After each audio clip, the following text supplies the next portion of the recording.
মুক্তিযুদ্ধের বিরুদ্ধে এত ক্ষোভ কেন?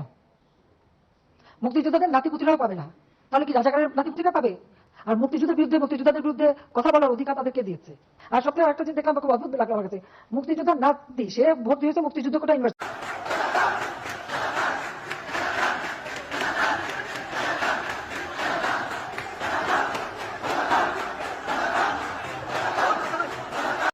আসসালামু আলাইকুম প্রিয় দেশবাসী।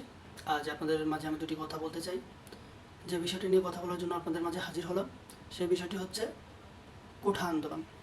আজকে বাংলাদেশের ছাত্র সমাজ তাদের অধিকার সম্পর্কে বলার কারণে বাংলাদেশ সরকার তাদেরকে রাজাকার হিসেবে সম্মানিত করে। আমি এর তীব্র প্রতিবাদ জানাই এবং আপনাদের কাছে প্রশ্ন রাখতে চাই যে অধিকারের জন্য ছাত্র সমাজ আজ লড়াই করছে, রাজপথে অবস্থান নিচ্ছে, আজ তাদেরকে কেন ঢালাওভাবে রাজাকার উপাধি দেওয়া হলো?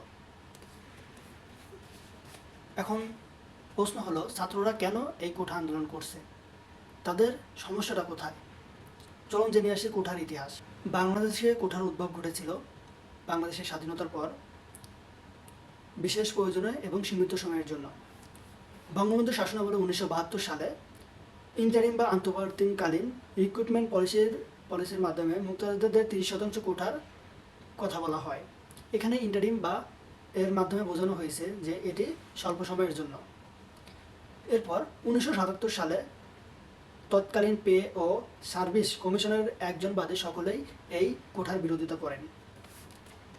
এরই প্রেক্ষিতে 2018 সালে ছাত্র সমাজের কোঠা আন্দোলনের ফলে বাংলাদেশ সরকার তখন একটি পরিপত্র জারি করার মাধ্যমে এই কোঠা প্রথাকে নবম থেকে 13তম গ্রেডে সরকারি নিয়োগের ক্ষেত্রে কোঠা প্রথা বাতিল করেন। সেই পরিপত্রের বৈধতা চ্যালেঞ্জ করে 2021 সালে রিট করেন ওহিদুল ইসলাম সহ 7 জন। এরই পরিপ্রেক্ষিতে গত 5 জুন 2024 হাইকোর্ট এই পরিপত্রটি বাতিল করে রায় প্রদান করেন। আর তখনই বাংলাদেশের ছাত্র সমাজ তাদের অধিকারের জন্য রাজপথে অবস্থান নেয় এবং তাদের এই রাজপথে অবস্থান নেওয়ার ফলে বাংলাদেশ সরকার তাদেরকে ঢালাওভাবে রাজাকার উপাধি দিয়েছে। আমি বাংলাদেশ সরকারের কাছে একটি প্রশ্ন রাখতে চাই। সেই প্রশ্নটি হলো যে বাংলাদেশে মোট মুক্তিযোদ্ধার সংখ্যা কত? দৈনিক ইত্তেফাকের রিপোর্ট অনুযায়ী দেশে মোট মুক্তিযোদ্ধার সংখ্যা 2,31,000 এবং বাংলাদেশে মোট শহীদের সংখ্যা 30 লক্ষ। এখন আমার প্রশ্ন, আপনি যে বাংলাদেশের সমস্ত ব্যক্তিদেরকে আপনি ঢালাভাবে রাজাকার উপাধি দিলেন, তার যৌক্তিকতা কি? 30 লক্ষ যারা শহীদ হলো তাদের পরিবারে কি এই বাংলাদেশের স্বাধীনতায় কোনো ভূমিকা নেই? আর যারা সাধারণ জনগণ আছেন তারা কি বাংলাদেশের বিরোধিতা করেছেন? আপনি কেন সবাইকে ঢালাভাবে রাজাকার উপাধি দিলেন? এই যে আমার হাতে বাংলাদেশের সংবিধানটি আছে, চলুন আমরা জেনে আসি এখানে কি বলা আছে। ধারা 27 বলা আছে, সকল নাগরিক আইনের দৃষ্টিতে সমান এবং আইনের সমান আশ্রয় লাভের অধিকারী। ধারা 28 বলা আছে, কেবল ধর্ম, গোষ্ঠী, বর্ণ, লিঙ্গ ভেদে জন্মস্থানের কারণে কোনো নাগরিকের প্রতি রাষ্ট্র বৈষম্য প্রদর্শন করিবে না। 29 কতে বলা আছে, নাগরিকদের যে কোনো অনগ্রসর অংশ যাতে প্রজাতন্ত্রের কর্মে উপযুক্ত প্রতিনিধিত্ব লাভ করিতে পারেন, সেই উদ্দেশ্যে তাদের অনুকূলে বিশেষ বিধান প্রণয়ন করা হইতে পারে। চলুন আমরা এই 3টি প্রভিশনের পোস্টমর্টম করি।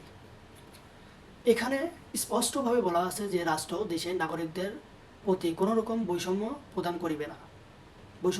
প্রদর্শন করিবে না। কিন্তু এখানে আরও একটি বিষয় উল্লেখ করা আছে, যেটি সেকশন 29 3 সাবসেকশন 1 বলা আছে যে দেশের যে সমস্ত অনগ্রসর গোষ্ঠী বা জাতি বা ক্ষুদ্র গোষ্ঠী আছে তারা যাতে দেশের সার্বিক কর্মকাণ্ডে প্রজাতন্ত্রের ভূমিকা পালন করতে পারে, তাদের জন্য বিশেষ সুবিধা প্রণয়ন করা। অর্থাৎ এখানে কোঠার প্রতি একটু ইঙ্গিত করা হয়েছে। এখন আমার প্রশ্ন যে এই কোঠাটা কত পার্সেন্ট দেওয়া যৌক্তিকতা আছে? 5 or 10%? তাহলে 56% কীভাবে দেওয়া হলো? 56% কোঠা দেওয়ার মাধ্যমে সরকার বাংলাদেশের আপামর জনতার প্রতি কি বৈষম্য প্রদর্শন করছে না? আমার প্রশ্ন এখানে। সবশেষ বাংলাদেশ সরকারের প্রতি আমি আহ্বান রাখবো যে আপনারা আপনাদের বক্তব্য প্রত্যাহার করুন।